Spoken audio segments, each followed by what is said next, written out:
Hi, ഇന്നൊരു printed Swiss റോളാണ് നമ്മൾ ഉണ്ടാക്കുന്നത്.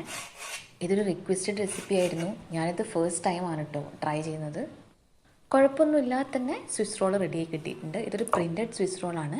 ഇത് നമ്മൾ റോൾ ചെയ്യുമ്പോഴാണ് അധികം ഒരു എക്സ്ട്രാ കെയർ നമ്മൾ കൊടുക്കേണ്ടത്, അല്ലെങ്കിൽ അത് ബ്രേക്കായി പോകാൻ ചാൻസ് ഉണ്ട്. എൻ്റെ ഇത് ചെറുതായിട്ടൊന്ന് ബ്രേക്ക് ആയിട്ടുണ്ടായിരുന്നു. ഞാൻ പറഞ്ഞല്ലോ ഫസ്റ്റ് ടൈം ട്രൈ ചെയ്യുകയാണ് ഞാനിത്. അപ്പം നമുക്ക് എന്തായാലും റെസിപ്പി നോക്കാം.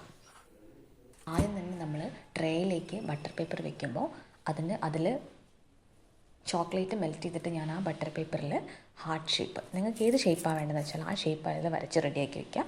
കുറച്ച് ഭയങ്കര കട്ടിയിൽ വയ്ക്കരുത്, കാരണം ആ ചോക്ലേറ്റ് നമ്മൾ ഫ്രിഡ്ജിൽ വെച്ചിട്ടാണ് നമ്മളതിനെ എന്ത് ചെയ്യുന്നത്, പിന്നെ ഒന്ന് ഡ്രൈ ആക്കി എടുക്കുന്നത്. അപ്പോൾ അത് കാരണം അതിനെ വല്ലാണ്ട് കട്ടിയാക്കിയുള്ളത് ബ്രേക്കായി പോകും. അതാണ് കുറച്ച് ചെറിയ ലൈറ്റ് ആയിട്ട് ഏത് ഷേപ്പാണ് നിങ്ങൾക്ക് വേണ്ടത് വെച്ചാൽ ആ ഷേപ്പ് മെൽറ്റഡ് ചോക്ലേറ്റ് വെച്ചിട്ട് വരച്ചെടുക്കുക ആ ബട്ടർ പേപ്പറിൽ. എന്നിട്ട് അതിൻ്റെ മുകളിലോട്ടാണ് നമ്മൾ റെഡിയാക്കുന്ന ബാറ്റർ ഒഴിക്കേണ്ടത്. 4 ടീസ്പൂൺ സോൾട്ട്, ഒരിത്തിരി സോൾട്ട്. ഇനി ഇവരെല്ലാവരും കൂടെ മിക്സ് ചെയ്തിട്ട് അത് നന്നായിട്ട് അരിച്ചെടുക്കണം. ഇനി വെറ്റ് ഇൻഗ്രീഡിയൻസ് റെഡിയാക്കാം. മിൽക്ക് 1 കപ്പ്, ഇതിലേക്ക് ഒരു 1/4 കപ്പ് ഓയിൽ ഒഴിക്കുക, 1/4 കപ്പ് പഞ്ചസാര. ഇത് നന്നായിട്ട് മിക്സ് ചെയ്യുക.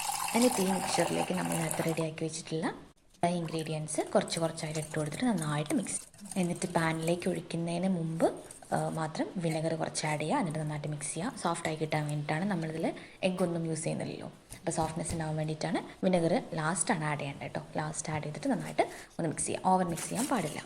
ഒരു 10 to 12 മിനിറ്റ്സ് ബേക്ക് ചെയ്താൽ മതി. ഓവർ ബേക്ക് ചെയ്യാൻ പാടില്ല, അപ്പോൾ റോൾ ചെയ്യാനൊന്നും കിട്ടില്ല, ഭയങ്കര കട്ടിയായി പോകും.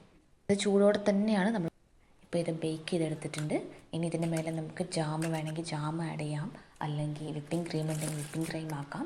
ഞാനിപ്പം ജാമും പിന്നെ അതേപോലെ തന്നെ ചോക്ലേറ്റ്, മെൽറ്റഡ് ചോക്ലേറ്റ് ഒന്ന് കുറച്ച് തിക്നെസ്സിലാണ് ഞാനതാക്കുന്നത്. ഇനി ഇത് ചൂടോടുകൂടി തന്നെ പതുക്കെ റോൾ ചെയ്തെടുക്കാം. ഇനി ഒരു 1 to 2 hours ഫ്രിഡ്ജിൽ വയ്ക്കാം. പിന്നെ എടുക്കുമ്പോഴേക്കും ഇവരെല്ലാവരും ഒറ്റക്കെട്ടായിട്ടുണ്ടാവും. അപ്പോൾ സുഖമായിട്ട് നമുക്ക് സ്വിസ് റോൾ കട്ട് ചെയ്യാം. ഈ ജാം ആൻഡ് ചോക്ലേറ്റ് കോംബോയിൽ എനിക്കൊരു ഡൗട്ട് ഉണ്ടായിരുന്നു കേട്ടോ, പക്ഷേ ഭയങ്കര ടേസ്റ്റായിരുന്നു. ഇതെല്ലാവരും ഒന്ന് ട്രൈ ചെയ്ത് നോക്കുക. And don't forget to like, comment and subscribe. See you in another video.